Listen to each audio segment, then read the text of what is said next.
Živijo družba, a sem vam že kdaj pokazal, kako sem si pred časom kar sam doma naredil tale čudoviti dock za moj iPhone iz enega kosa plastike, tle notri je bil meni se zdi en MP3 player, če se prav spomnim. Zvrtal sem luknjo, noter zatlačil kabel iPhone-ov, zafiksiral z umetno maso sugru, ali pa takole malo zimproviziral en tak podstavek iz lesene deščice. In tlele spredaj, potem sem, tlele ga lahko polnim, ne? Tukaj sem pa rabil še eno tako naslonjalo, da ga lahko samo odložim.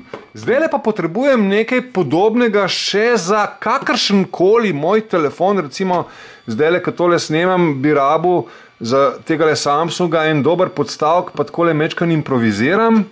Po pomoč sem šel na internet, na spletni strani Thingiverse, našel tale odlični iPhone stand, evo ga, Nobel, datoteke prenesel v svoj računalnik in jih zdaj seveda že obdelujem v programu SketchUp. Pomagali si bomo s 3D tiskalnikom. Olega Godler, občuduješ moj... A glej, kako je to praktično? Ja, stojalo. Stojalček za telefonček, lej. A sprintava še tepe enega? Ja. No, pa dejva, no. Ampak zate modrega, ker imam lih modr filament naštiman, prav? Evo. Zdaj, seveda računam to. Evo. Zdaj da bo naredil najprej en tak okvirček, ki se ga pol stran da, tako da en tako posteljico malo širšo v židu, podstavek.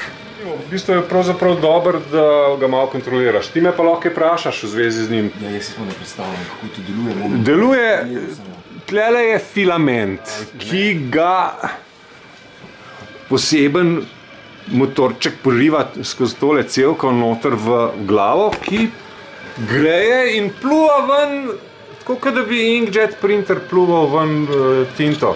Samo da on pluva umetno maso, ki se v hipu skladi zaradi tega ventilatorčka. Aha. Kje pa se ta plastika stopi?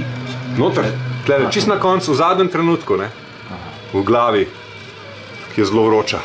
Zdaj mi je bolj jasno, nisem se mogel predstavljati, tako naredil, ne? Zdaj pa vidim, da on dela od spodaj na vzgor. Ja, tako. Sloj po sloj, ne? Ja, sloj za slojem, glej, gradi.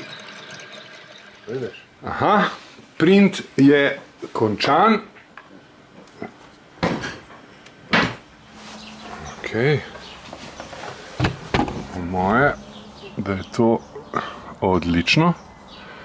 Recimo, takole, na en način. Evo, opa, lepo. Na drug način, malo višji. Tretji način. Takole. Odlično. Frajersko. Bravo.